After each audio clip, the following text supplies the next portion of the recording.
உடம்ப வேதனைப்படுத்துறேன்னா, கரெக்ட்டா உடம்புக்கு சாப்பாடெல்லாம் குடுத்து, தண்ணி எல்லாம் குடிச்சு நல்லா ஆரோக்கியமா பார்த்துக்கணும்.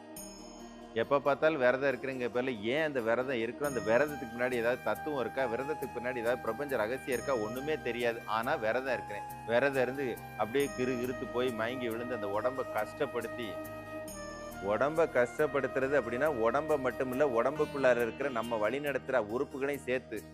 விரதம்னா முதல்ல என்னன்னு தெரியணும். விரதம்னா, நமக்காக 24 மணி நேரம் வேலை செய்றவங்களுக்கு, மாசத்துல 1 நாள் ஓய்வு குடுக்கணும். அவ்வளதான். நீங்க வாரம் முழுக்க வேலை செஞ்சா 1 நாள் வீட்ல ரெஸ்ட் எடுக்கிறீங்கல்ல, அது மாரி உள்ள வேலை செய்றவங்களுக்கு 1 நாள் ஓய்வு குடுக்கணும்.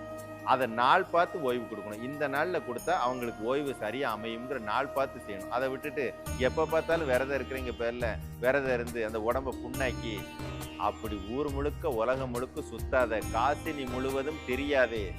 உலகம் முழுசும் சுத்தாத.